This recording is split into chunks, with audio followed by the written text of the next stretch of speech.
gawe bombong rasaning atiku. Bareng ana ing pendopo kasatriyan Jodipati ndak sawang. Barep kakangku Kresna kakangku apa dene Baladewa kakangku. Kepareng rawuh ana ing kasatriyan Jodipati. Barep kakangku sawise satata ngur mlenggah aku ngaturake basaku katura barep kakangku. Kadanging pun Kakang Yayi Werkudara ya ndak tampa siadi ngaturake sembah kelawan pun Kakang ora liwat pangestuning pun Kakang Tampanana Dimas. Kadanging pun Kakang Yayi Panenggak ndak gegem dadiake jimat ora liwat prayogan nunggon mulenggah barep kakangku. Iya Dimas Werkudara kaya wis ora kurang kepenak nggonipun Kakang Suwanana ing kasatriyan Jodipati dina samengko iki. Yayi Werkudara, apa dene Kresna kakangku aku ngaturake basaku katura. jagat wasaning Bathara Ayapura jagat. Kadanging pun Kakang Yayi Werkudara ya siadi atur bekti kelawan pun Kakang wis ndak tampa karya bombong penggaling pun Kakang ora liwat pangestuning pun Kakang Tampanana Werkudara.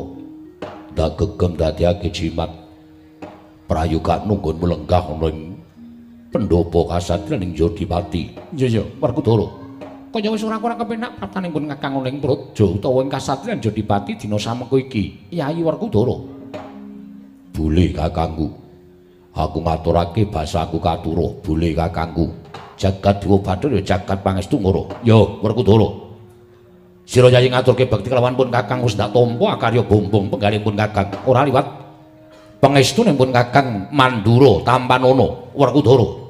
Ndak gegem dadiake jimat ora liwat padha prayogana nggon mulenggah apa dene bungkik prayogana nggonmu ngadhep ana ing kasatriyan Jodipati. Nuri Kakang Mas sampun boten kirang prayogi kepareng kula ngaturaken sembah sumangga ing pangabektinipun ingkang rayi garba ruji kunjuk ngersanipun Paduka Kakang Mas Jodipati. Bungkik garba ruji tak tampa prayogana nggonmu ngadhep ana ing ngarsaning pun Kakang. Bungkik garba ruji non ngestaken dawuh Paduka Kakang Mas Jodipati. nuwun sewu sinuwun. Sarawa Paduka ingkang rayipun arimbi ngaturaken sumungkeming pangabekti kula kunjuk sinuwun ngamarta Koko Prabu Puntadewa.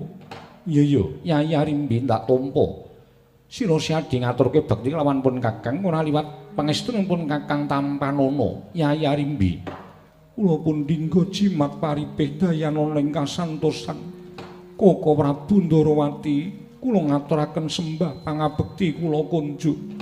Kadangipun Kakang arimbi ya tak tampa ora liwat pangestunipun Kakang Tampanana. Arimbi kula pun dinggo jimat paripih dayana ing kasantosan sinuwun Mandura kepareng kula ngaturaken sembah sumungkeming pangabekti kula kunjuk. Ya arimbi tak tampa ora liwat pangestunipun Kakang Tampanana. Kula pun dinggo jimat paripih dayana ing kasantosan. Nuwun pangapunten sinuwun bombong raos sing manahipun ingkang rayipun arimbi rawuh Paduka pepundhen kula tetega mboten mantra-mantra rawuhipun kadang sepuh nanging tan prabéda kados dene tumedhak ing pukulun Sang Hyang Bathara Darma pukulun Sang Hyang Bathara Wisnu miwah pikulun Sang Hyang Bathara Brahma ingkang badhe andum kabagyan tuwin asung pepadang tumraping kasatriyan Jodipati. Werkudara, barep kakangku piye? tuwuh tandha pitakon jroning penggaling pun Kakang dene mengkono ature kadangku Yayi arimbi. Yayi Werkudara, ana parigawe apa? Mongko suwaning pun Kakang ana ing kasatriyan Jodipati dina samengko mung kepengin melu mahargya sarta melu bungah nggone siadi wis kagungan putra. Nanging sabab apa dene ngerepa aturing Yayi arimbi kelawan pun Kakang iki ana lakon apa Yayi Werkudara? Lah kok dadi kaya mengkono ature Yayi arimbi? Para coba Yayi, yen pancen siadi darbe perkara matur kelawan pun Kakang. Ora ketang sithik mengko pun Kakang bisa ngobori penggaling sira Yayi Jodipati. Ora kok sik jane ning apa Werkudara? Mesinipun Kakang katelune pisan swanana ing kasatriyan Judipati iki mahargya lan melu seneng nggone Siadi wis kagungan putra. Nanging bareng mengkono wiyosing pangandikaning Yayi Arimbi dadi kaget penggalihipun Kakang. Ana apa? Lan ana lakon apa? Mbara Gage, Werkudara matura lawan pun Kakang katelune pisan. Ora ketang sithik mengko mbok menawa pun Kakang iso urun-urun udu penemu babakan perkara ingkang sumandang ing kasatriyan Judipati iki. Yayi Werkudara kakangku, Kresna kakangku lan Baladewa kakangku. Ya Yayi Werkudara kepiye? Ya Werkudara piye? Ya Werkudara piye? Marukake matur ingkang prasaja. Apa kawit mau mbarep kakangku ora prisa.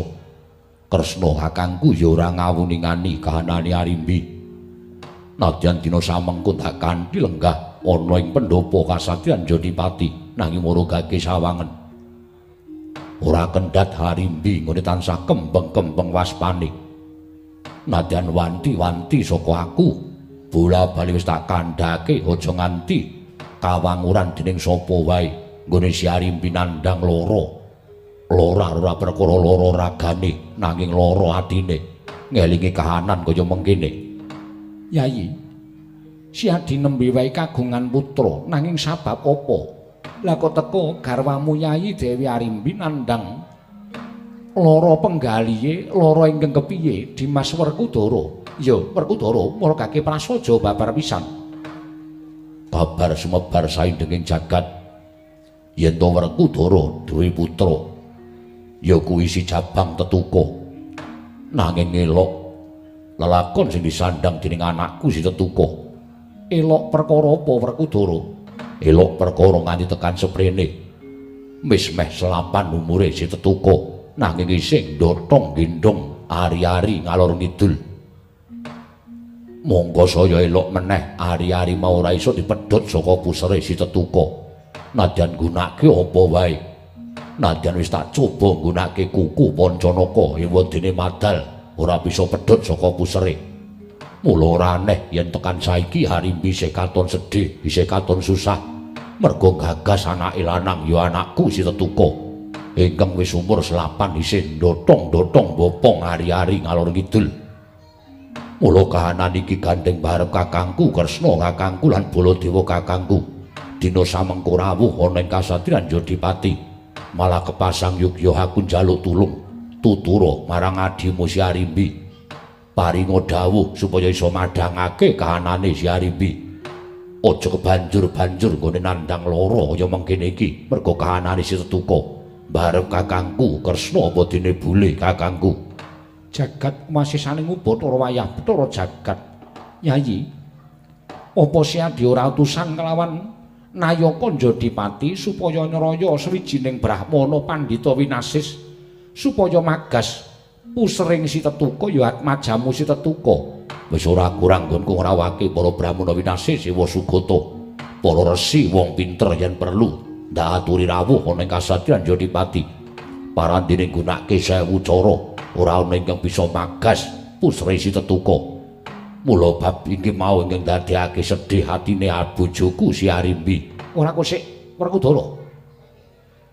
Apa si Adi ora mbudidaya nyuwun pambiyantune sawijining brahmana kaya ngendikane Yayi Prabu Darmaji supaya bisa magas pusring si Tetuka? Ya, Werkudara. Tak kira rawangmu akeh para brahmana, para pandhita ingkang pancen wegik ing saliring ilmu. Suwana ta tulung supaya magas pusring si Tetuka. Wah. Saka petunganku bener ngendikaning para sepuh. Yen wong ngomong ki gampang, ning sing nglakoni sing angel. Nyatane wis ora kurang-kurang nggonku golek pendhita ewadene. Kahanan iki ora bisa padhang. Yayi Werkudara. Bab kang kaya mengkono mau tumrapun Kakang pasrahna marang jidaring pasti, pasrahna marang pepesthening kodrat. Sabab Yayi ila-ila padha nyebutake para kuna wis paring dawuh yen ana jejabang ingkang beda kelawan adat sabene sayekti bocah mau bakal dadi bocah ingkang pinunjul. Werkudara. Bab ing mengkono mau miturut pangandikan Yayi Darmakusuma jumbuh kelawan apa kang dadi pangandikanipun Kakang tumrap Si Adi. Anakmu besok bakal dadi anak ingkang pepethingan tegese dadi pilihaning menungsa sabab lagi lahir wae pusere ora iso dipedhot dening pusaka apa wae. Malah ora iso dipagas dening pendhita ngendi wae. Kuwi nandhake yen pancen bocah kuwi besok dadi wong peng-pengan. Dadi bocah sing pilih tanding boboting yuda. Tumrapun Kakang kaya mengkono. Dadi perkara iki ora usah dadak mbok gawe susah. Nanging ngentenono, ora ana lelakon ingkang ora bisa dirampungi. Kabeh lelakon mau mesti bisa dirampungi mbuh. Mangsa kalane besok kapan kuwi menungsa ora bisa nemtokake. Kresna Kakangku mengkono. Iya. Mula Kang Saka kuwi Dimas. Bab perkara iki tumrapun Kakang ayo mbudidaya nanging aja banget-banget gone nyengkakake pambudidaya mengko balak mula ora prayoga kedadiane. Werkudara. Apa siadewe utusan kelawan Nayaka Njodipati supaya nyuwun pirsa kelawan Eyang Wiyasa ing Saptawarga. Aku wis utusan kelawan Jlamprung utawa Permadi. Lan uga para Panakawan lautus sowan menyang Saptawarga hingga wigatine nyuwun priksa kelawan Kakek Wiyasa babagan anakku iki mau. Nanging tekan semrene durung ana keterangane. Permadi durung bali marang Njodipati. Kejaba kuwi Panakawan ya ora urung katon marang Njodipati. Mula babagan perkara iki tumrap Werkudara sing tak arep-arep mung kari siji ya kuwi sowane Permadi. Yen Permadi sowan nggawa weling saka Kakek Wiyasa bakal tak tindakake. Nah yen Permadi iki mengko sowan ning Njodipati ora ana weling apa-apa saka Kakek Abiyasa ya wis. Yen pancen kudu ngono kodrate anakku kudu mangku hari-hari nganti tekan dewasane tak lakonane aku ora apa-apa ya mung kahanane Arimbi ingkang perlu didandani adine ingkang kudu dipernahake barep kakangku Kresna kakangku lan Baladewa kakangku. Gawe kaget tak kira yen Tana Nayaka ngemungkal ning pendopo kasadyan Njodipati ora pangling iki Narada kakekku ingkang tedhak ana ing Madyapada mapan ana ing pendopo kasatriyan. Narada kakekku padha harja sarawuhmu ana ing kasatriyan Njodipati. Narada kakekku Werkentong Warudayang mak pong buk bolong kali cedhe sapa sing gawe. Ya Werkudara. Niskala tansah pinanganing kawidatan nggo nulun merawuh ana ing kasatriyan Njodipati. Kita ngabek karo panjenengan ulun wis tak tampa ralit pangestu ulun nampanana ya Bratasena. Tak gegem dadiake jimat. Ulun kula ngaturaken sembah pangabekti kula kunjuk. Ya Arimbi, tak tampa pangestu ulun nampanana ya Arimbi. Inggih kula pundi nggo jimat paripe. Pukulun kula ngaturaken bekti kula kunjuk pukulun. Puntadewa ulun tampa. Akarya bombong tias ulun ora liwat. Pangestu ulun nampanana ya Dharma Kusuma. Kula pundi nggo jimat paripe ndayana ing kasantosan. Mugi kaskecakno anggen jengandika lenggah pukulun. Ya wis ora kurang kepenak nggone ulun prapta ing kasatriyan Njodipati dina samengko iki. Pukulun kula ngaturaken bekti kula kunjuk pukulun. Kresna ulun tampa. Ora liwat pangestu ulun tampanana ya Narayana. Iya kula pundi nggo jimat paripe ndayana ing kasantosan. Dipun sekecakaken anggenipun lenggah pukulun. Ya wis ora kurang kepenak prapta ulun ing Njodipati. Pukulun bekti kula kunjuk. Baladewa ulun tampa. Ora liwat pangestu ulun tampanana ya Kakrasana. Kula pundi nggo jimat paripe ndayana ing kasantosan. Kasekecakno anggen jengandika lenggah wonten ing datu ya Prut. Kasatriyan ing Njodipati. Ya wis ora kurang kepenak. Narada kakekku. Werkudara piye? Ana parigawe apa? Dene sore-sore ana dewa wis mudhun ana ing jagat gawe kaget. Ana parigawe apa lan ana perlu apa? Kok sik tak pernahke dhisik ya. Dewa iki mudhun ora ming sore, esuk ya kena awan ya ora apa-apa. Narada kakekku ya. Mung gumantung keperluaning Jawata. Yen Jawata mudhun kuwi darbe keperluan kalawan titahe ora ngenut kalawan wanci lan ora nemtokake kewancine. Narada kakekku iya. Ha iki ngene Werkudara.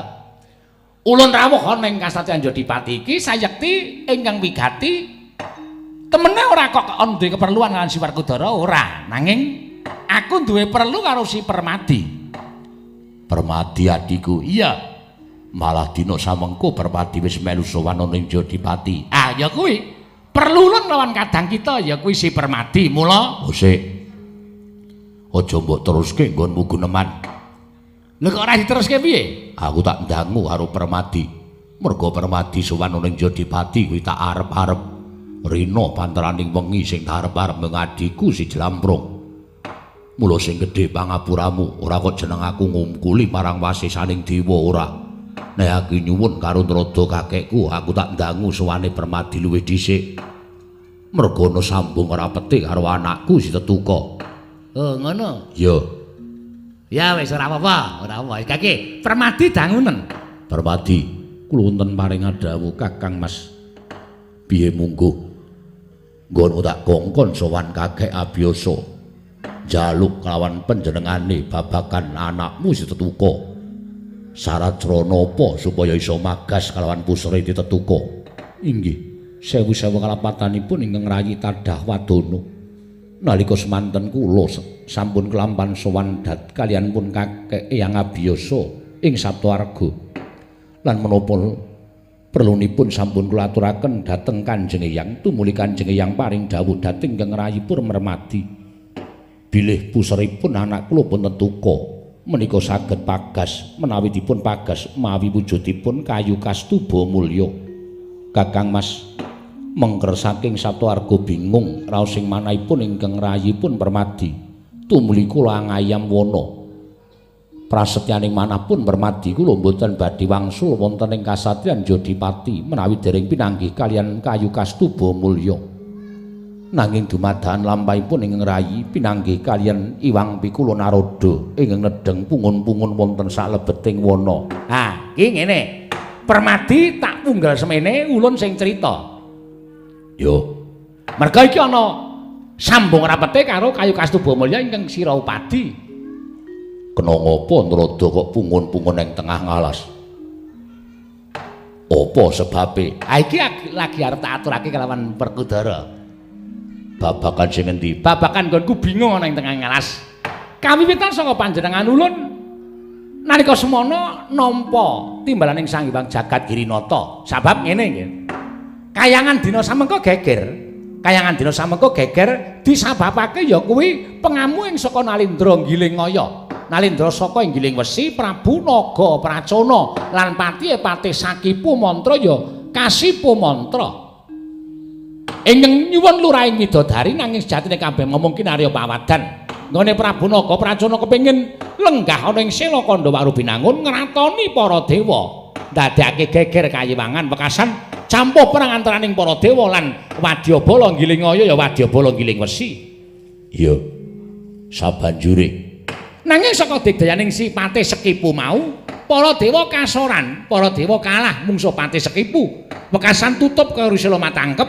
Tumuli ulun ngatimbalan Sang Hyang Jagat Girinata kadhawan supaya golek jago. wah. Dewa kuwi nggon digdaya, dewa kuwi nggon wong sekti. Kena ngapa kalah karo titah?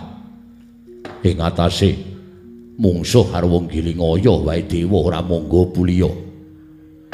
Piye jagat bisa tentrem yen dewane we ora digdaya, dewane we gampang keplayu saka pabaratan. Kok sik to, perkara kita arep nyacat karo dewa iki mung sik.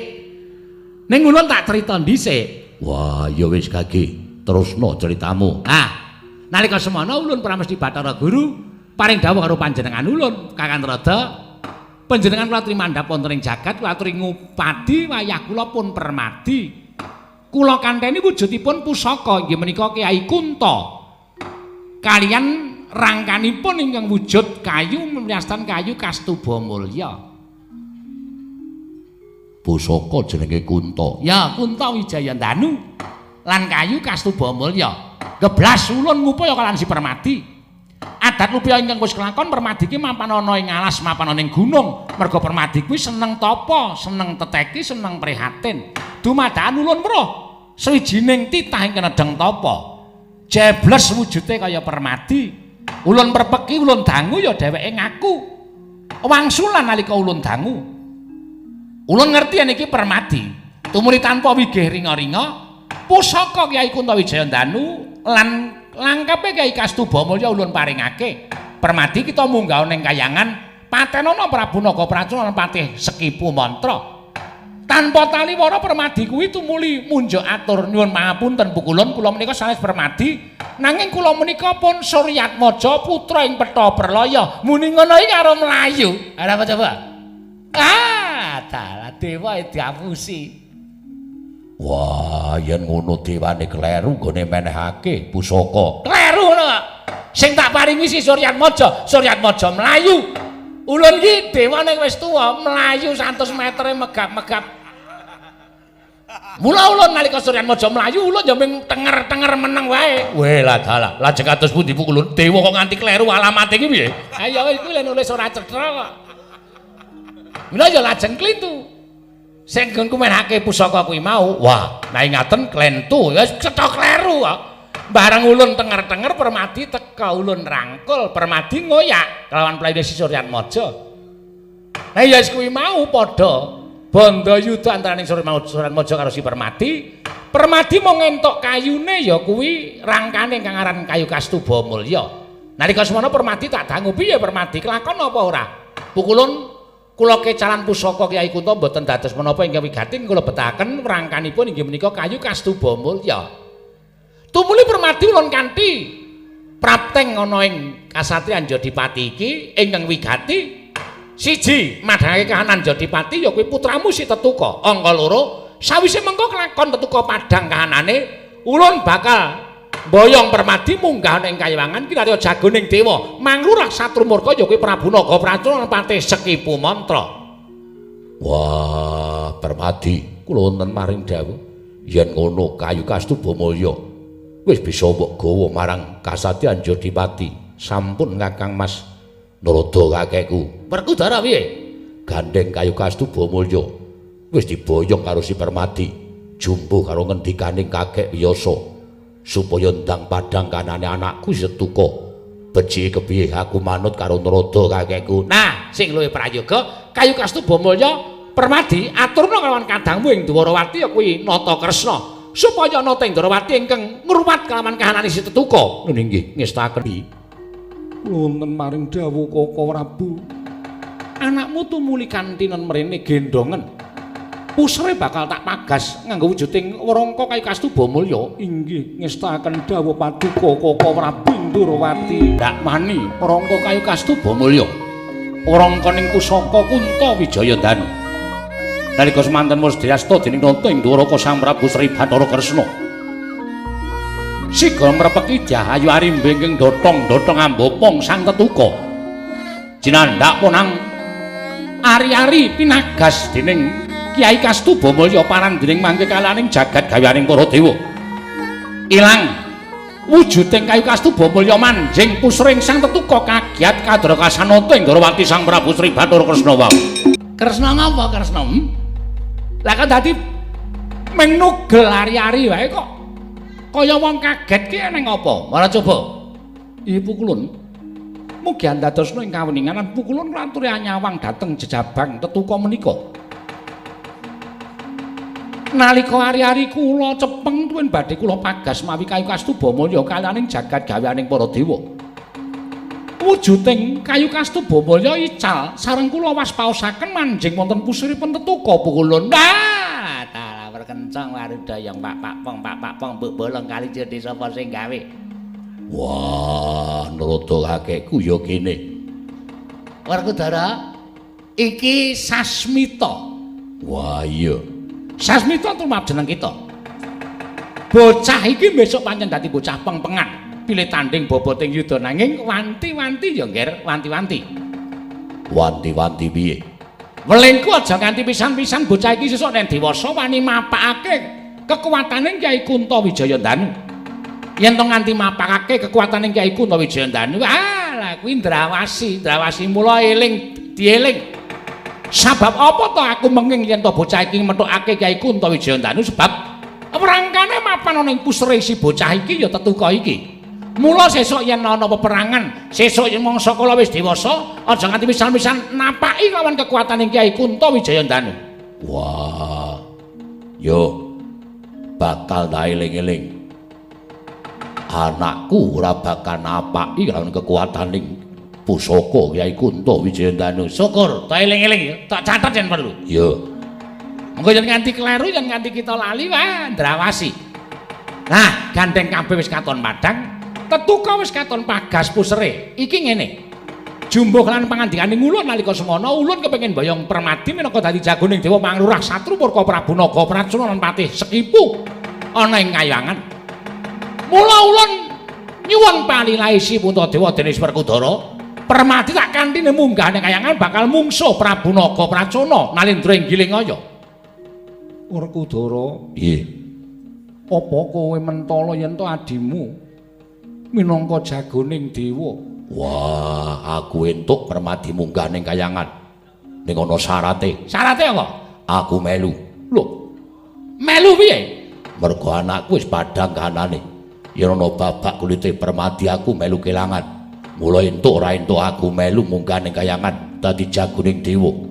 Yen perlu ngancani adhiku lanang si Permadi.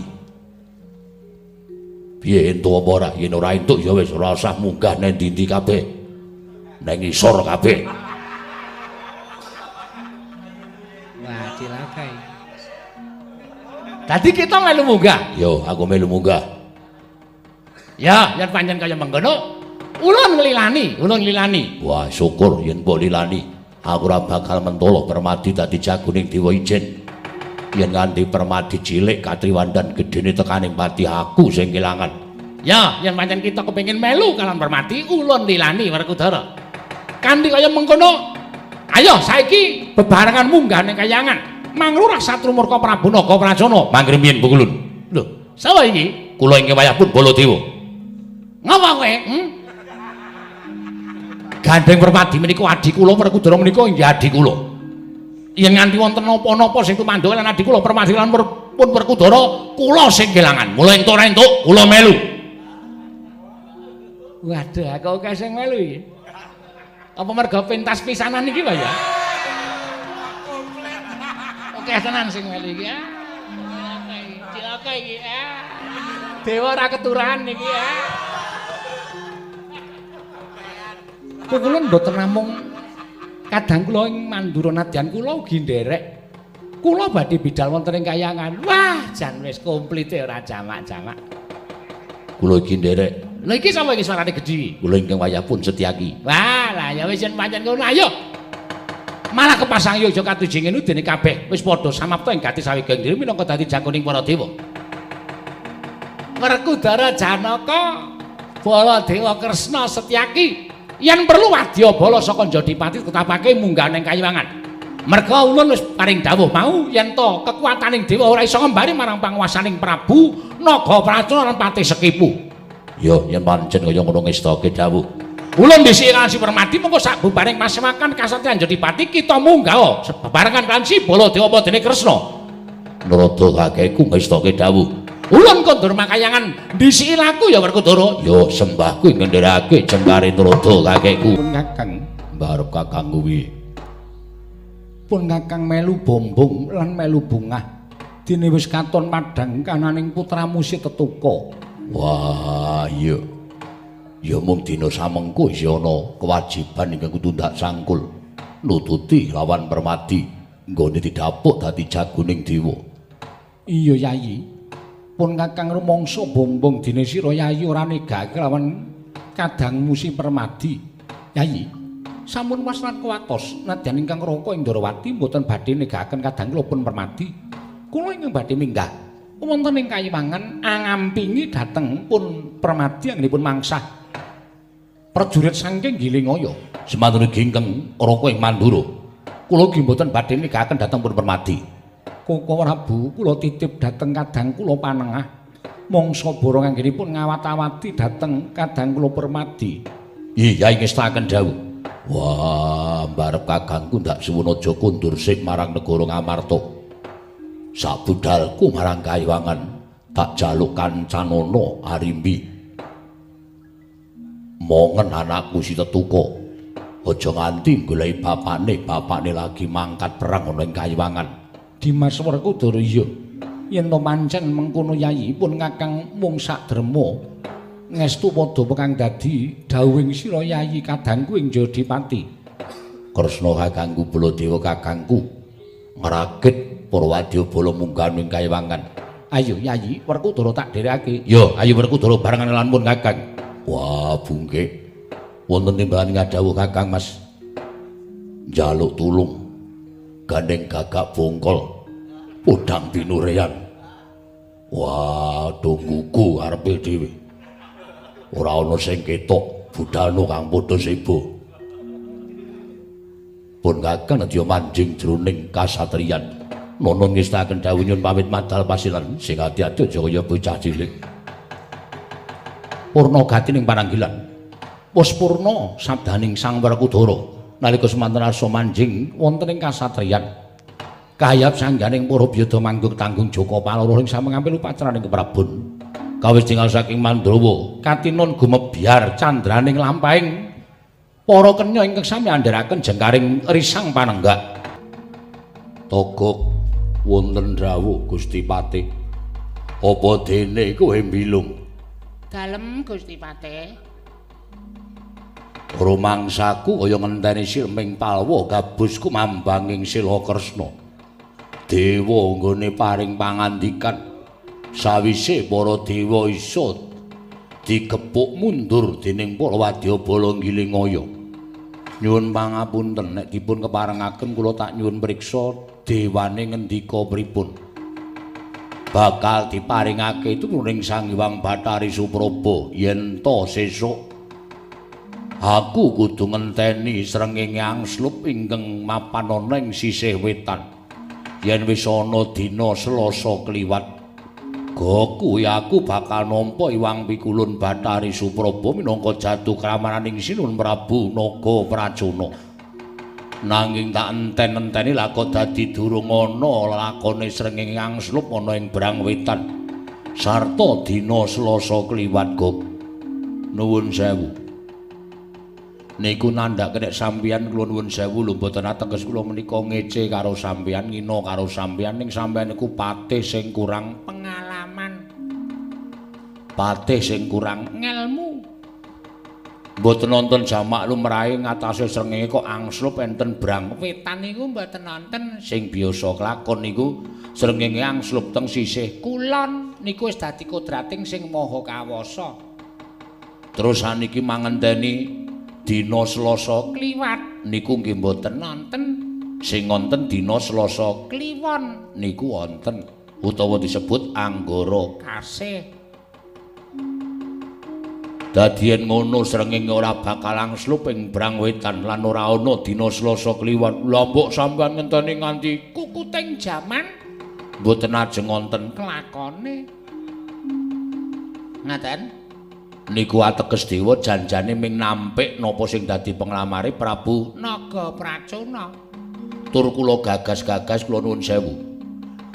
Napa sing dikersake Prabu Naga Pracuna niku wis miradati karo Kodrating dewa niku pun miradati sebab judul niku wis pinanta manut kodrate dhewe-dhewe. kaya ta ratu niku karo raja niku karo Dewi Widodara Widodari dewa karo Dewi nek pendhita karo Endang niku wis dadi kodrate dhewe-dhewe. Nek kawula cilik nggih kawula cilik niku menungsa lho, kewan wae wis ana kodrate dhewe-dhewe.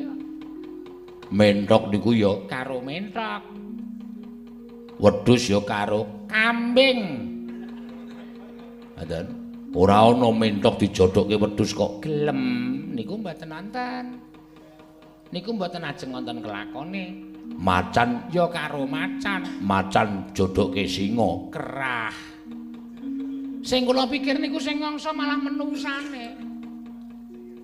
kok menungsa piye Menungsa niku dijodhoke londo ya gelem. Pokoke gragas nek menungsa niku, pun ta?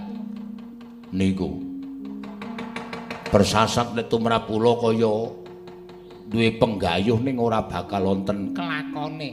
niku Prabu Naga Pracuna. Yen ora kelakon aku bakal nampa duka. Mula baliku ning negara Ngiling Wesi ya Nggilingaya. Kudu mboyong Dewi Supraba. Mbuh piye carane yen perlu pati ku tak entrengake yen pancen dewa ora ngeparengake tumraping Sang Hyang Bathari Supraba. Lah terus kersaning Gusti Patih Sekipu tak hitungi telung kedheping paningalku Karisala matangkep ora dibuka lak jebol Karisala matangkep. Wola wis saya nekat malah. Piye lho? Oh, senengke wae kok ora sandadak dipenging. Wong dikandani ya wis ora nggugu kok karo aku ya wis ora kurang cara piye supaya ngelingake marang ratu Gustimu. Kret lampit berungkat kimpul gajah gelar singa barung. Wadya bala nggilingaya ya nggiling wis ketapake. Sapa sing meparangi karakarepaning Patih Sekipu rawe-rawe rantas malang-malang bakal lak putung kowe. Saka penyawangku iki dudu dewa. Ketitik sikile ngambah Bantala sapa?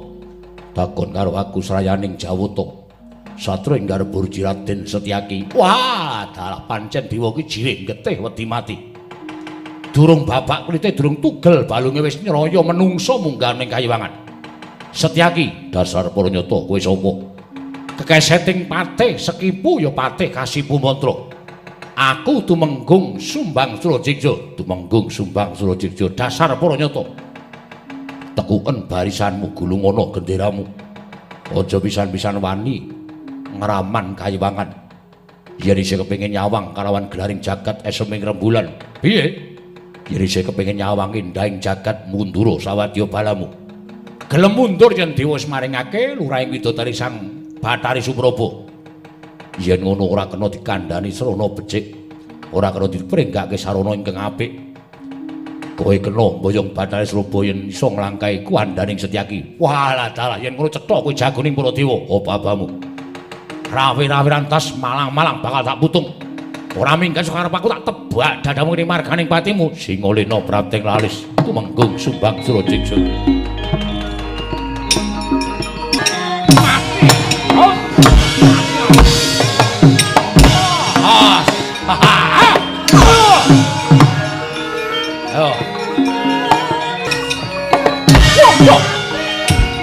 Waduh, mati ya. Wah, waduh.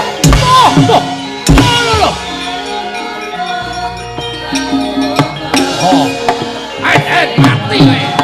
Oh. Mati aku. Wow. Iya. Ah. Oh. Ah. Mati kowe. Wah. Pecah siamu. Ah. Oh. What? Wah.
Srayaning dewa rasahku kan bebangal.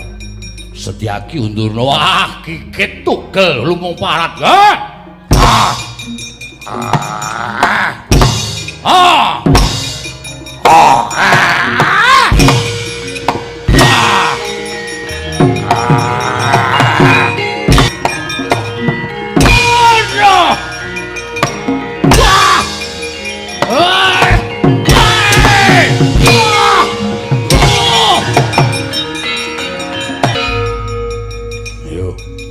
Aja berjurit cilik-cilik. Ndi kembonge tekan kene. Mungsuh Werkudara srayaning para dewa.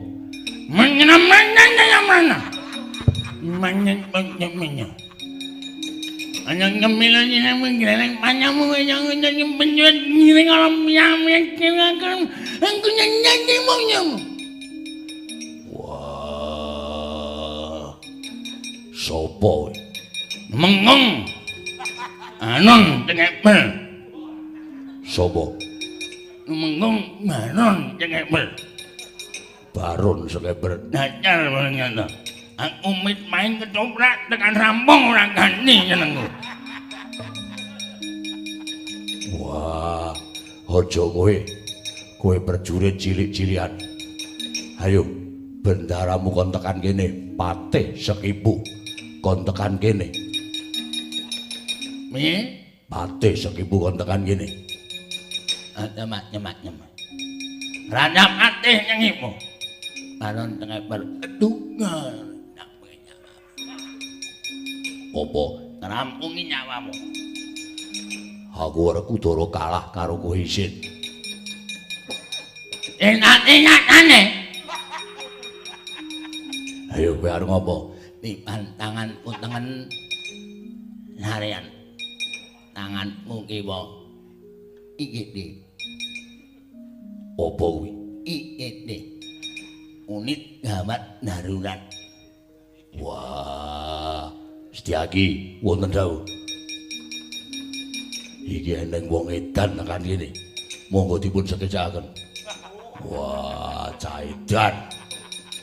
Lanang kok nyan unep tanpa ngono. Ayo pencet kenal mati kan. Lho, ora muni amelane.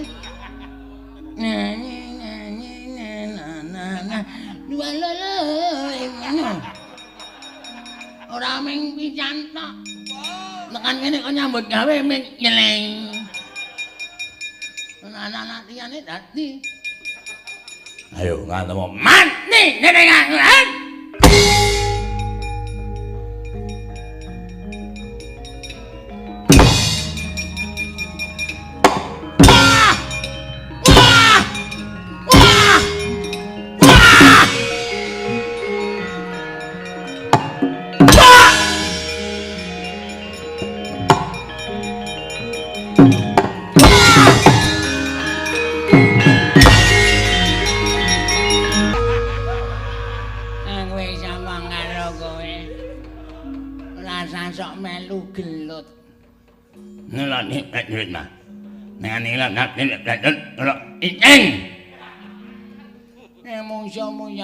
Raden Werkudara.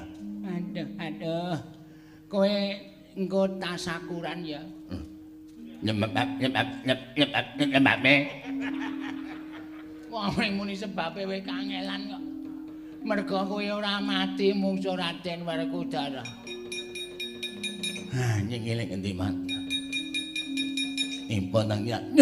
Mumet. Ah iya. Mumet ya. Ini mangangan mundur ngayo. Madang. Wis kono sak karepmu. Lho. Kowe melu ta? Ikut. Enak omongi ta. Neng kayangan ki ora nampa wong kaya kowe kuwi. Kayangan ki nggon suci. Kayangan ki nggon apik, kayangan ki nggon becik ora entuk ketekan wong kaya kowe. Aja sok bedak-bedakke wong, Mbak. Wong urip ana ngalam padang menika sami. Najan kula menika kaum minoritas. Ning kula ya kudu dihargai, Mbak. Wis sak ploke Covid kok saya kemayu ta.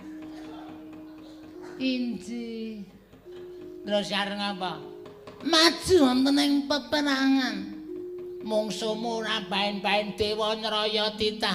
Kula mboten ajar. Ajre. Kula mboten wedi, kula mboten gigrik wuluku salomba. Upama gigrik ya mesti kula kerek.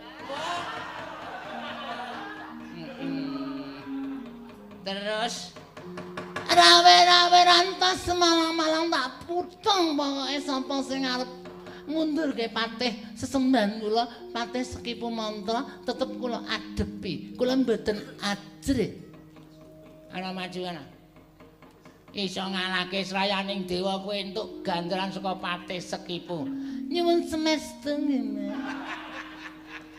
Pengestu tak pengestoni lepaso parane jembara kuburmu. Wis ana mangkat.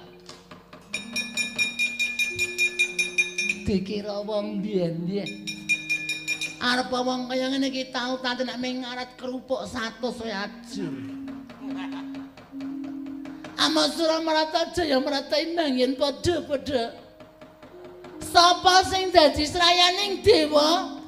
Mungsuh iki Tarim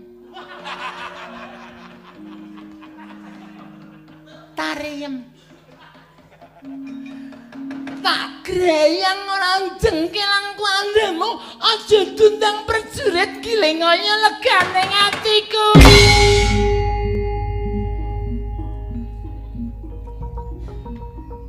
Apa iki suara apa iki dodong-dodong iki?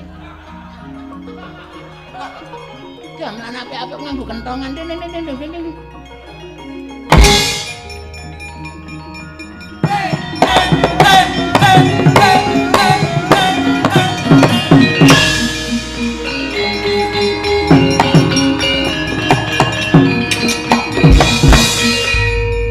Sopo? Ketemu karo aku kon joget. Tepungke Mas. Tarim. Tarim sopo? Nek aman tarim, nek bengi tariem. Tariem Dasar kepara nyata sapa bae? boy sopo? Jenengmu sapa? Ora guyu masa arep perang kok guyu. Raden Setyaki Satria saka Garbaruci. Edian ado parane. Ya dasar Puranyata. Kowe mrene budhamu apa? Ngundurke patih Sekipu. Lekno mripatmu. Jembengen kupingmu. Patih Sekipu ki bendaraku, sesembahku ya. Junjung aku. Nek kowe arep ngundurke patih Sekipu kudu iso ngalahke Tariem. Aku mungsuh karo kowe. Dasar Paranyata. Ora minggat tibantanganku pecah siramu. Piye? Tibantanganku pecah siramu. Sing dipecah apa nih? Sirah. Masa ngapusi? Aku belum pernah menjumpai wong ngantem sirah kok iso pecah ki wong ngedegdehane kaya ngapa, Den? Mbok ora semangkean nek ngendi kowe sing apik jenengane wong bagus, jenengan ki wong alus. Nek ngendi kok mbok sing apik, pik. Kowe iki karepmu piye? Ngene wae. Piye? Aku sampai ketemu karo kowe. Sampeyan ki ganteng lho. Ganteng piye karepmu? Ya mampir neng salonku ya. Ngopo? Tak cukur. Tak krembat. Krembat ya. Sampeyan sare terus sirahe tak nyet-nyet. Ora nek lino. Nyet. Men kepenak mengko sare ya rasa perang. Engko nek bar krembat terus perang. Perang karo aku Tariem.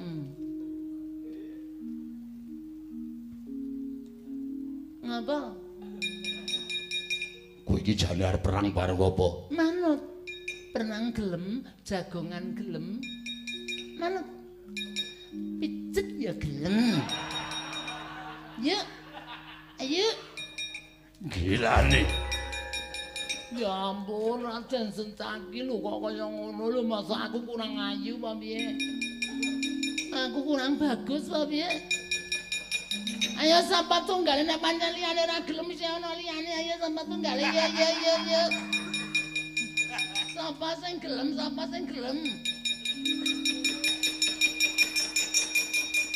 Kamas. Setyaki piye? Wonten mungsuh ing Bondo kalani. Sajaipun senopati saking Gilingaya. Kula jotos mboten ngraosaken pun grayang gletak. Kula mundur. Wah, setan. Mundur ngasuh hak tandangane. Kula semanggaken.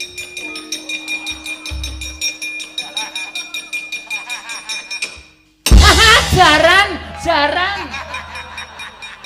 Kaget aku. Wong lanang kaget kok latah. Asem ya ampun kayane gagah gedhe dhuwure. Sapa? Tumenggung Tariem. Tumenggung Tariem. Dasar Paranyata. Sencaki tok cokot. Ya ampun, ya ora mungkin ming tak kejuk. Sencaki mundur. Ayo Raden, kowe njaluk piye? Njaluk cara apa? Ya. Gagah aku cocok banget karo wong gagah, aku cocok banget karo wong gagah. Wah, Sencaki celeng. Ngapusi aku. Ora Yuden, ora ngapusi yo. Iya saiki yo. Ayo. Ayo to. Yo. Ayo to Mas. Ya ampun bringose. Oh, geli aku. Ya ampun jenggote, ya ampun. Enggak kuat aku. Wah.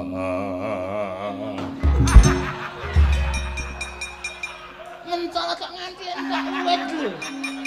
Saking gila. Ayo Raden, kene sapa?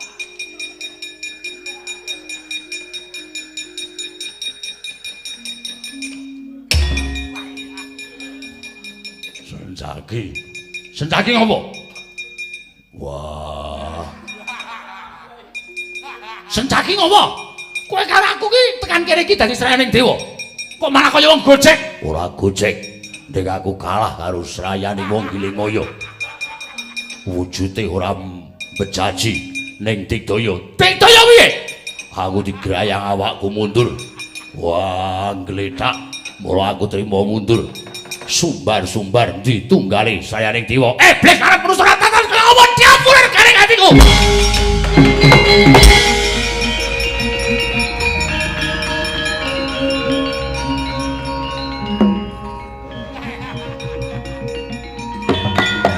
Atatarandi, wong Gilingaya sing iso mundurke perkutur karo Setyaki. Kon tanding nata Mandura Prabu Baladewa. Ora kelakon tinjung akhire nyawane. Aku meguru karo dapure saya taun neblek banget.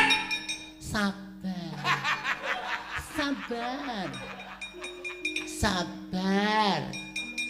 Aja kaya ngono to, nesu ya nesu rasa bengok-bengok. Iki sapa iki? Tariem. Kowe prajurit Gilingaya. Iya dasar Keparanyata. Sapa Mas? Ya ampun galake. Marai aku nekseng.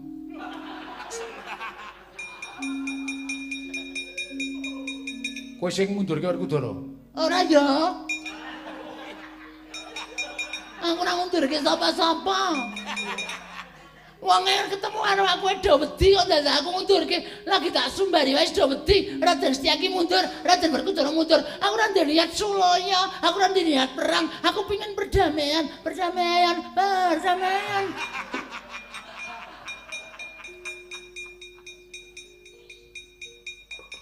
Werkudara, Ngopo? kae wonge. Oh. Kaya ngono kok musuh aku agak piye?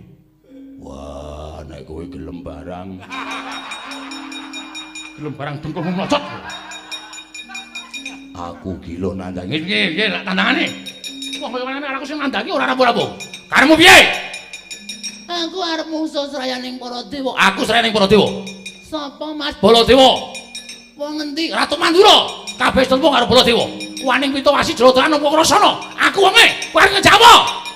Nek pancen sayaning dewa, mungsuhe dudu wong sapa-sapa ning Wadyang Gilingaya. Kowe Wadyang Gilingaya. Dasar apa? Tangan kowe. Menungso tangan kowe. Jaluk mondar cara piye kowe? Innalillahi wa inna ilaihi raji'un. Sampeyan bunga nek ana wadya balane kalah sampeyan seneng, sampeyan bombong. Ya ngono wae piye? Aduh ya ampun.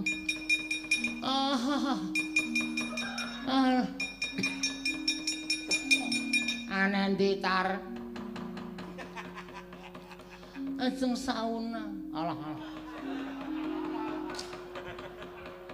Dapure kaya ngene kok sauna lho. Ing karemenan kula ngaten ya, Mbah. Gusti Patih Sekipu kula semanggaken. Weh. Aja ana ingkang padha maju ning pabaratan di srayaning dewa aku ingkang bakal nandhang.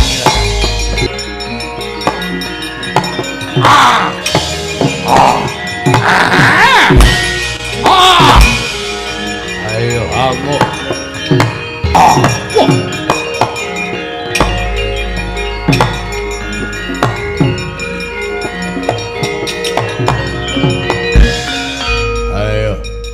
Sambato cokot kaya ngene mangsa bisa urip.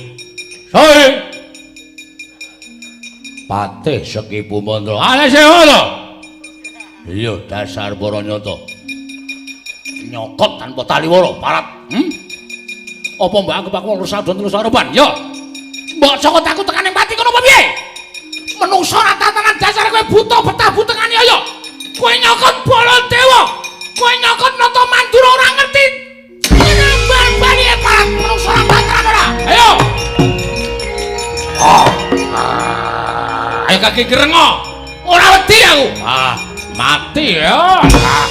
Ayo, Matno Sastra Jenderal tekanan jejak kajian ayo. Saya tong arep sekali buri. Ayo, kurang kawan bedatyo, kurang bolo, ampian kalau jor butuh pecahan mati, orang takon mati dari bola dua derajat ampun. Ampun kowe. Menungson. Iya. Ayo, Nata Mandura Prabu Baladewa.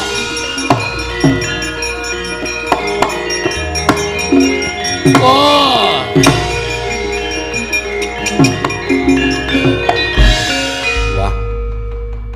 Mungsuh ratu ning nguraan kaya ora entuk nggon aku. Ya. Apa mbok anggap mung tekan semene kekuwataning Patih Sekipu? Kena daya perbawaku. Kowe srayaning dewa ora padha nandhang kacintrakan aja dundang Patih Sekipu Mantra wae parap. Larudayang Pak Makpong mbok baleng kali cedhe sapa sing gawe? Kresna, iya kula wonten dawuh Pukulun.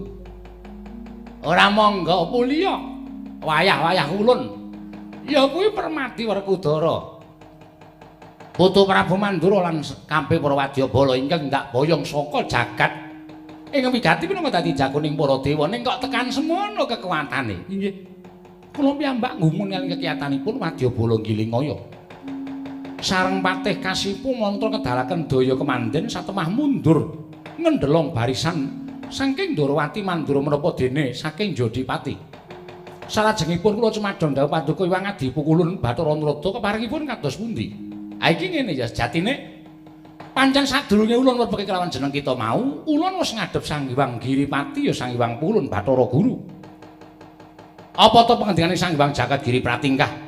Tanana liya kejaba amung ulun kinen mlebet kelawan jeneng kita. Sawise kita ngadhep ning ngarsa ulun jarwani mboya ana ing keduga ngasorake ya kuwi Patih Kasipu ya Patih Sekipu kejaba amung ya kuwi jejabang atmajaning Si Werkudara ing nembe wae puput pusere ya kuwi si jabang tetuka ing kudu diajakake ning pabaratan Narayana. Pukulun kula nyuwun pangapunten menawi dipun petang ngagem nalar ingkang ganep kula nuwun sewu lho menika mboten kepanggih ngakal mboten pinanggih nalar tumraping titah pancen kaya mengkono nanging tumraping dewa petunganing jawata lan menungsa kuwi beda. Oh ngaten ya. Lah lajeng sinten ingkang ngedugi tuwin mentala nyuwun jejabang atmajanipun kadang kula Dimas Werkudara. Lah iki mau dawuh Sang Hyang Jagat Giripati kejaba amung mbok pasrahake marang jeneng kita kulup Narayana ya Kresna. Nanging kula mboten badhe wantun kaliyan dukanipun kadang kula Yayi Werkudara. menawi Jawata mboten angampingi dhateng ing wayah Indrawati kula mboten sagah nindakaken dawuhing Sang Hyang Bathara Guru. Yen pancen kita kudu butuh dewa, kinarya angampingi nggon kita bakal nyuwun atmajaning Sinja Werkudara ing Jodipati. Ayo tak ampingi. Malah yen perlu kula niki bakal paring pangandikan lawan Si Arimbi apa dene Putu Prabu Darmakusuma. Ing samengkene supaya Putu Prabu Darmakusuma lan Si Arimbi negakake sarta nglilakake atmajane. Minangka jagoning para Jawata Narayana mrayitila mekaten monggo. Kula dherekaken mandhap wonten ing Majapada mepeki inggih menika pun Nyai Arimbi menapa dene Nyai Prabu Darmakusuma. Ayo Kresna aja nganti kaya bocah cilik bareng lan tindak ulun. Monggo kula dherekaken. Ulun semban kula. Menapa sampun trep dawuhipun Sang Hyang Jagat Girinata anggenipun maring dawuh bilih anak kula pun tetuka ingkang dipun titahing Sang Hyang Jagat Girinata. Wondene wang pikulun Jagat Giri Pratingkah wis paring dawuh lamun atmajamu ingkang keduga sarta bisa nyernakake Prabu Naga Pracana mula lilakna. Lilakna ya Arimbi. Yai Prabu wonten timbalaning dawuh Kaka Prabu. Kados pundi? Kedahipun maduka Yai Prabu kedah saged angen-engengi dhateng penggalipun Nyai Arimbi. Kaka Prabu kula mboten saged matur kamanungsan kemawon sinten ingkang saged nilakaken atmajanipun kedah mengsah Nalindra Yaksa ingkang dibya Sura Sekti kados mekaten. Kaka Prabu kula mboten saged matur Kaka Prabu. Ah, dalah piye iki Kresna kok kaya ngene iki piye? Den. Mangke riyin sampun kinten kula menika batur sing cumalena. Mboten kanthi dipun dangu kula wantun munjuk atur. Ning atur kula niki mang midhangetke mangolak-alik salebeting penggalipun gelar dipun gulung. Nuwun sewu lho, mboten nama kula menika ngrencang dhateng mrika ngewangi mriki niki mboten. Ning saka petungane Semar Bathara Guru paring dawuh kaya ngoten niku janjane estunipun paring kanugrahan dhateng ingkang putra. Paring kanugrahan dhateng ingkang putra. Mboten wonten tiyang nampi kanugrahan kok tanpa pacoban niku ora ana. Mboten wonten. Sing lumrah wong bakal nampa kanugrahan niku mesti iso nglakoni pacoban niku kanthi rampung lan tuntas. Kados ingkang panjenengan lakoni niki. Kula nuwun sewu lho. Kanugrahan sing ditampa dening ndara-ndara kula Pandhawa niku ya nganggo laku, ya nganggo pacoban. Contone nika Pandhawa ajeng entuk negara Ngendraprasta niku sapa ngerti nek Ndara Bratasena niku diloropke teng juranging kasangsaran kon babat Wanamarta. Janjane pancen diloropke teng dalaning pati ning merga tego timbul penggalihe. Nggone babat Wanamarta wekasan iso entuk kanugrahan wujuding negara Ngendraprasta. Niku wong salwangsul lakon kaya ngoten niku. Nek kudune Pandhawa mati kabeh enten kutha Pramanakati enten wana nalika dipun besmi dening para Kurawa. Ning nuwun sewu pati uriping menungsa niku ora gumantung karo titah, ning gumantung karo sing gawe urip, karo sing gawe jagat. Ngoten. Pacoban niku werni-werni. Kala mangsa kudu ngiklasake katresnan. Ngiklasake katresnane anak, ngiklasake katresnaning garwa. Niku pancen dadi pacoban. Ning wong sing iso ngiklasake katresnan nggih wong niku sing pancen tinuding entuk kanugrahan sing gedhe. Nuwun sewu lho. Nek panjenengan tresna kaliyan Ndara Tetuka, merga kabandara tresna ibu karo anak, wekasan panjenengan awal Ndara Tetuka dadi jagoning dewa. Niku ateges kanugrahane anak sampeyan mang tutup dhewe. Kanugrahane sampeyan, kanugrahane anak sampeyan mang singkirke dhewe merga sampeyan abot tresna. Ning nek sampeyan ngiklasake katresnan, sapa ngerti niku dalaning kanugrahan ingkang putra lho Ndara. Mangolak-alik tembunge Semar niki Ndara. Pukul nadyan kanthi awrat raosing manah kula. Midhanget dhateng pangendikanipun Kyai Nayantaka inggih Kakang Semar. Sareng kula petang-petang jebul res Punapa ing dados aturipun Kakang Semar Badranaya kula pasrah anak kula pejah gesang sumangganipun badhe amurba pukul.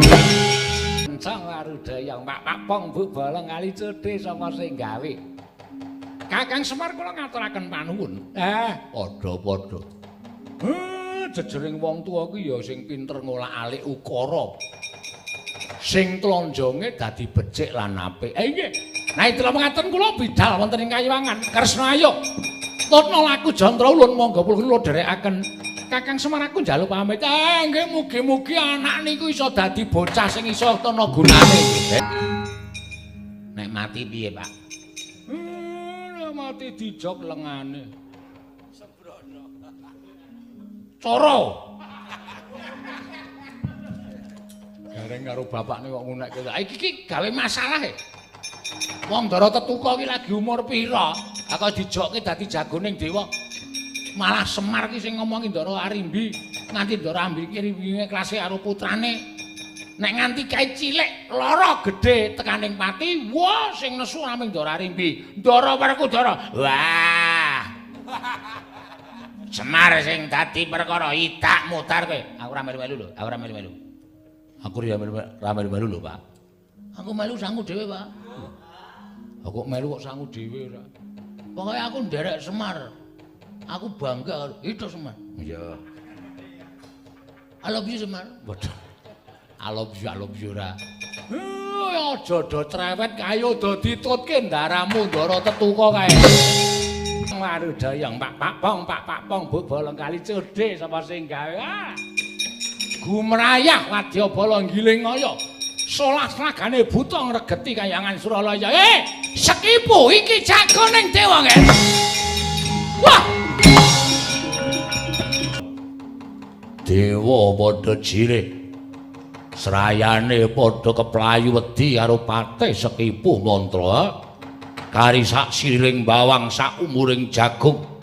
Ora meneke luraing widodari. Kayuwangan gawe sungsang bawana balik. Woi!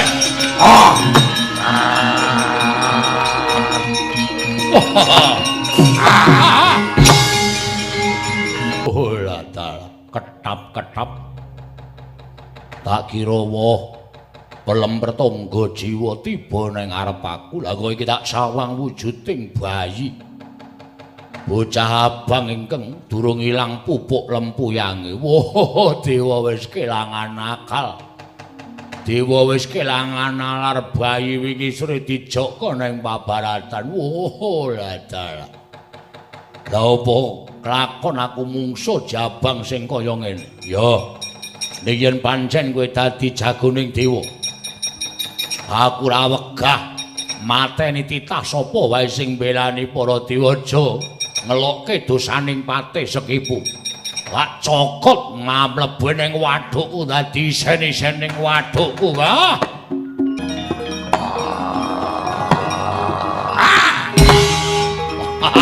Woi.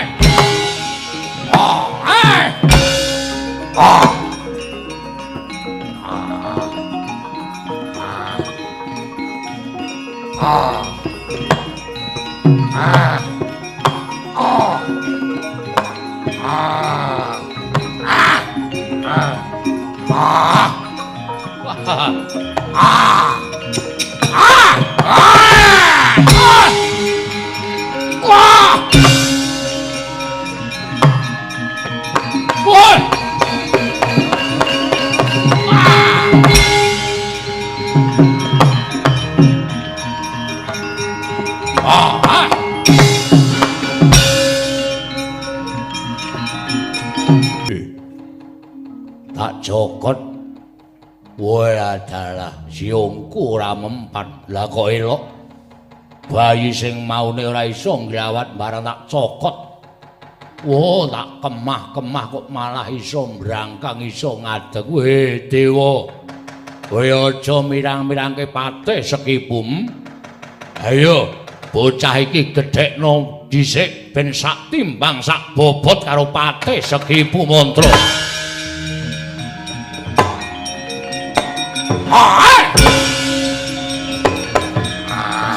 Hey!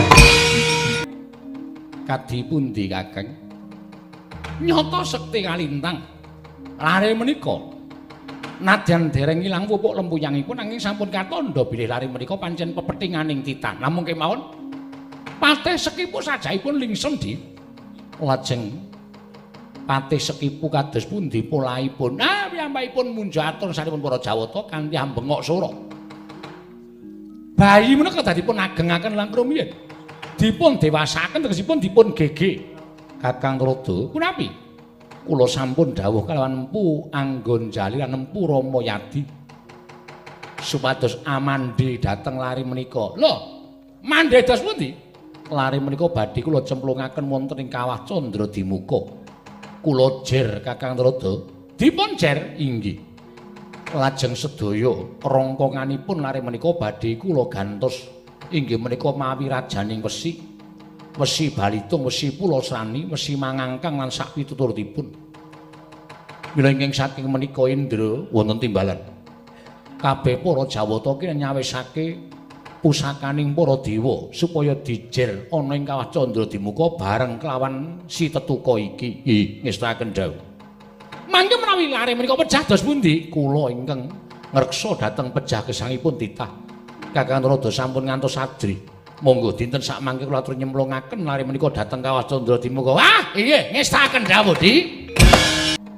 Sinten menika, Di? Wonten jejaga ingkang pakulitanipun dembaga kados mekaten murup mubyar. Kakang Rada, punapi? Kula trimas pausaken inggih menika pun tetuka kala wau ingkang sampun kajedi wonten ing Kawah Candra Dimuka. Dalah jagat Dewa Bathara. Kok dadi kaya mengkoten? Mengkoten pripun? Mekaten maksud kula? Inggih. Walah gagah pideksa godhek wok simbar jaja. Nanging kula menika gumunipun kados pundi? Lare menika kok saged sedheku mari kelu kados ngaturaken tata krami dhateng Jengandika Adi Pramesti Bathara Guru namung dereng kepareng ngaturaken utawi dereng saged tata jalma. Krana dereng kula paringi suwanten Kakang tata krama menika krana saking panguwaos kula. Inggih. Lajeng suwantenipun saking menapa? Badhe kula pendhetaken saking Bledhek Tuwin Guntur supados manjing gurungipun pun tetuka menika Kakang. Guntur Bledhek manjing wonten gurungipun tetuka. Suwantenipun kados pundi? Tetuka ulun ingkang dangu kelawan jeneng kita Mara Gage matura kalawan ulun tetuka. Nggih, Bu Ulun. Kula ngaturaken sembah pangabekti kula kunjuk Bu Ulun. Waduh. Anak Werkudara suarane ya wis kaya Werkudara. Lah anak Werkudara suarane kaya aku ngono. Mesti ngane-aneh. Inggih, Kakang. Inggih pripun panjenengan malah inggih. Inggih, Kakang. Lajeng keparingipun menika badhe pun paringi tetenger sinten? Menika badhe kula paringi tetenger inggih menika Raden Gatotkaca. Raden Gatotkaca tegesipun keklempakaning kekiyatan Kakang.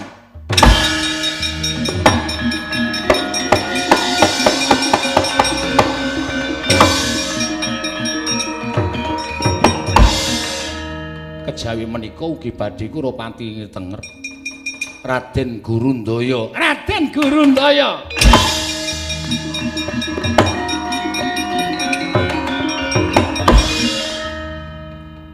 Kejawi menika ugi badhe kula paringi tenger. Sinten, Dik? Raden Purbaya. Wah, Raden Purbaya.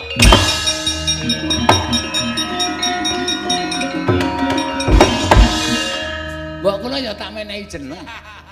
Kula sumanggaken Kakang Rada. Badhe kula paringi tenger inggih menika Raden Krincing Wesi.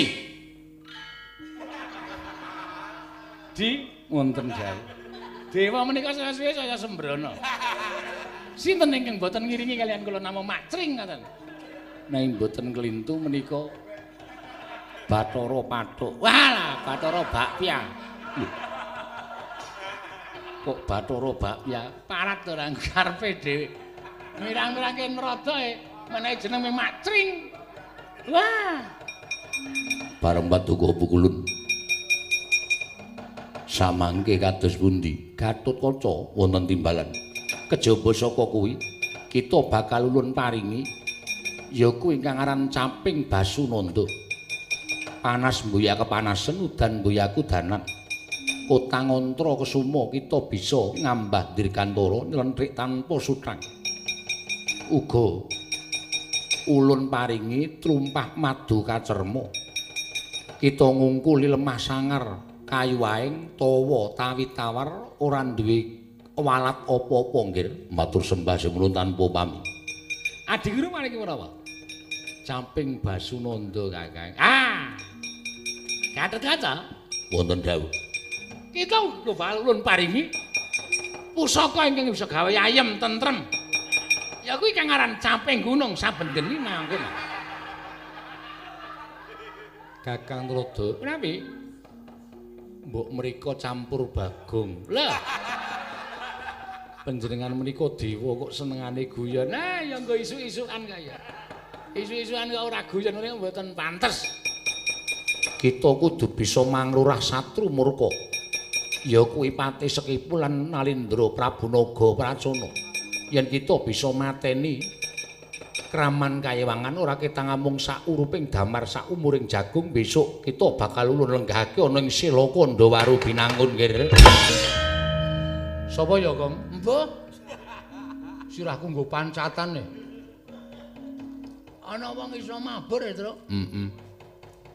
Monggo kowe krungu to geger kayangan mau ana sing maringi asma. Asma. Maringi asma Raden Krincing Besi. Heeh. Raden Purmonyet. Purbaya. Purmonyet ki ora ana lho, Gum. Ha? Purmonyet ki ora ana. Ha? Heeh. Ya tak jabel. Oh iya. Sajake kae palinga ndarane awake dhewe sing didadar karo dewa. Dicek kiye? Yo. Jleng bojlenge bles lanat padha jek-jekan. Sapa? Takon karo aku. Jagoning dewa Raden Gatotkaca. Raden Gatotkaca. Ya Raden Gurundaya, ya Raden Gurundaya. Kowe sapa? Pati Sekipu. Yen ngono kowe ingkang kudu tak pateni. Lho. Nalare apa lan ana perkara apa kowe karo aku? Ora usah dadak takon, aku serayaning dewa. Ora mbok gulung genderamu, ora mbok kukuti barisamu. Aja takon dosa. Ana patih bali mongkari aran. Wah, gaglak limpamu ana.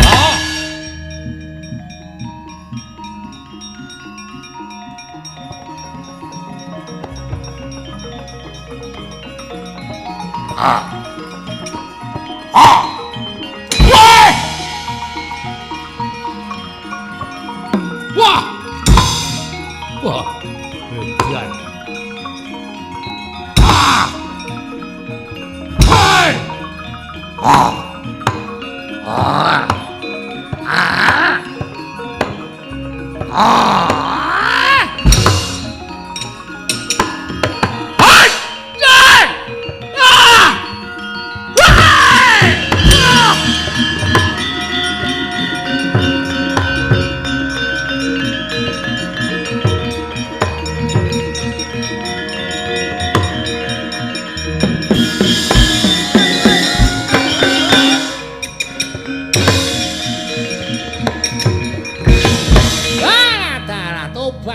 Tobat.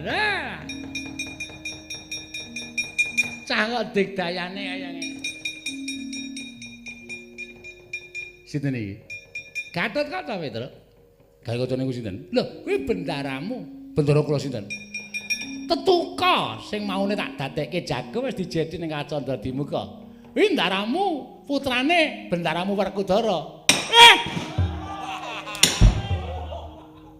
Kok cengkiling?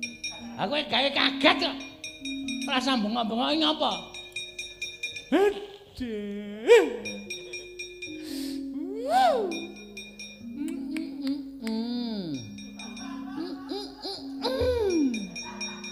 Ya kaya ngene, bapakne bagus, anake bagus. Ora kaya aku. Bapakne gagah kok anake umbelen. Endi dhewe.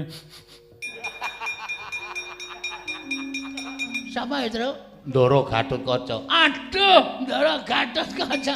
Sapa? Mbah. Ngawur kowe. Putrane Pak Haji. ngawur. Putrane Ndara Werkudara. Nah, sing maune jenenge Tetombo, Tetuka. Waduh, kok dadi kaya ngene. Wis ponong awan padha semingkir. Oh, no bose.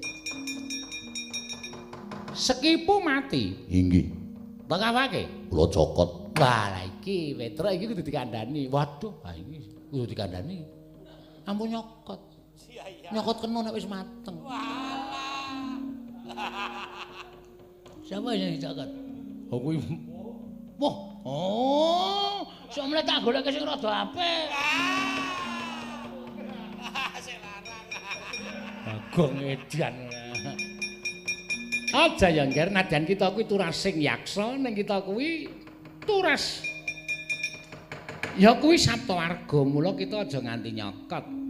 Mboten pareng. Ora entuk. Ngestakaken dawuh.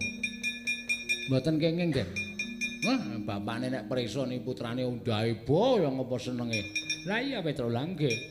Oh gagahe kaya ngono kok. Ning ampun nyokot. Nyokot niku mboten apa nek kaya kula, Gareng Bagong niku biasa. Ning sampean niku satriya perwira. Lho, trahe ngaluhur piyayi. Nek kula kaya niku mboten napa-napa nyokot wong mingkire. Mboten napa-napa. Nek sampean niku piyayi luhur ora kena nyokot. Perang ya piye carane supaya menang ning aja nyokot. Ora wijari sapa? Lho, oh iya ning. Kula Petruk. Petruk kuwi sapa? Petruk niku adine bapak. Bapak sapa? Bapakmu. Dadi kula sampeyan nyeluk kula kudu Lek. Lek Petruk. Nggih. Itu konangan bapaknya digecek diasmu modar kowe. Pun kajenge men gayeng-gayeng ora apa-apa. Hah, kula duwe adi meneh jenenge Bagong. Sampeyan nek nyebut niku ya Lek. Wong loro Lek kabeh. Iya, Lek Petruk. Ah. Wis karepmu lho. Naga Pracana pateni sisan. Ngestakaken dawuh ulun. Iki dibuang sik. Kok arep ngentutke Gatotkaca terus saking senenge dibuang sik. Gong nyambut gawe le. Patih Sekipu Sirna Margalayu. Kondhanging para wadyabala giling kaya padha ngandhake yen to dipateni sayaning dewa dasar Puranyata. Lho, sapa iki? Raden Gatotkaca. Kowe sapa? Nalindra giling kaya Prabu Naga Pracana. Kowe sing nyenake Patih Sekipu dasar Puranyata utang nyawa, nyaur nyawa. Mapan tak untapke nyawa marang neraka jahanam. Ora minggat karo aku ae. Kelakon kene marganing matimu, gandul ndasmu.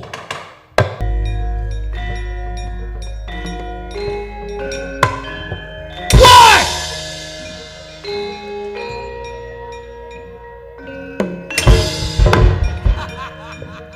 Syukur ora iso melu-melu.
Mung saudaraku.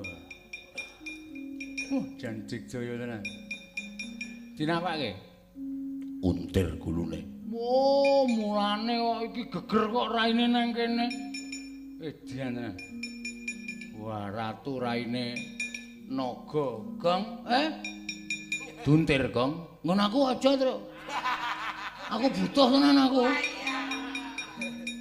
Sing duntir iki gulune naga Pracona ora nggonamu. Udu malam ini ora. Ya wis lah, alhamdulillah. Soale lagi dopo-dopo do butuhe iki dadi nyemelangi. Nika Kang Rama rawuh mriki. Rama sapa? Rama ana maling. Guyon tak ajar kowe, Lek.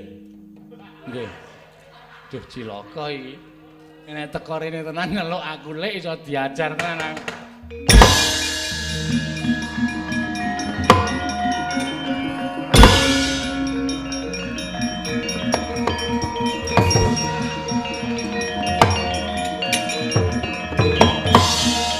Petro,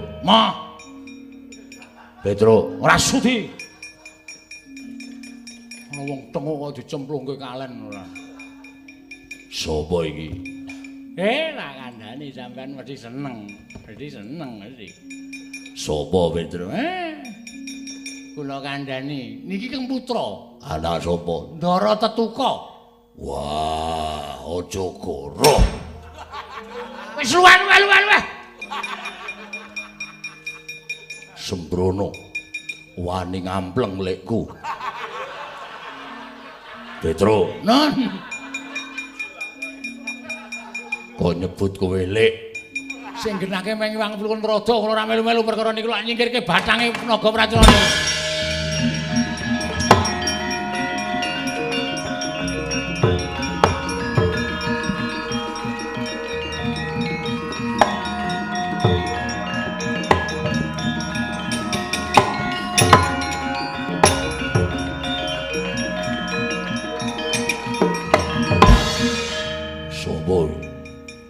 Kita udah ngerti ya Wargadara? Ya durung. Nah, kencang arudayang Pak Weng. Ruhanira ki atmaja kita Tetuka ing wis dijedi nang Kacandra Dimuka. Lamun pinaringan pusaka nama ya kuwi Raden Gatotkaca. Wah, anakku Lek Cah Bagus.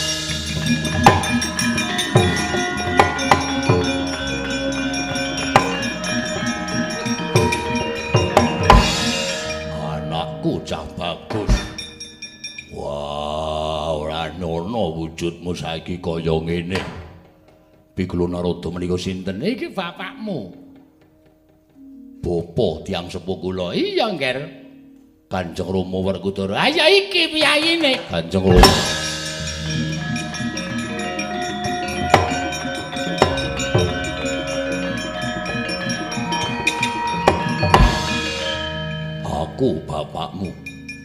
Aku bapakmu Cah Bagus.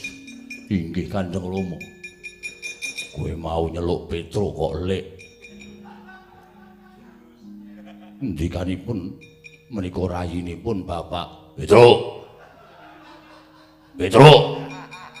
Kono Gong, omongane aku masuk angin. Petro masuk angin. Lek Bagong, wah iki. Anu dinas. Kayangan anggere ketekan Panakawan wis midha sakarepe dhewe. Aku barang konangan Tru. Ayo sayo bali yo. Yo. Mudhun kene wae rasa liwat anda rantai iki nganggo anda modern ya. Heeh. Men gres tekan omah. Nek ora mlayu ora slamet ta. Ora slamet cilaka wis. Tutuki Ndara Werkudara malah.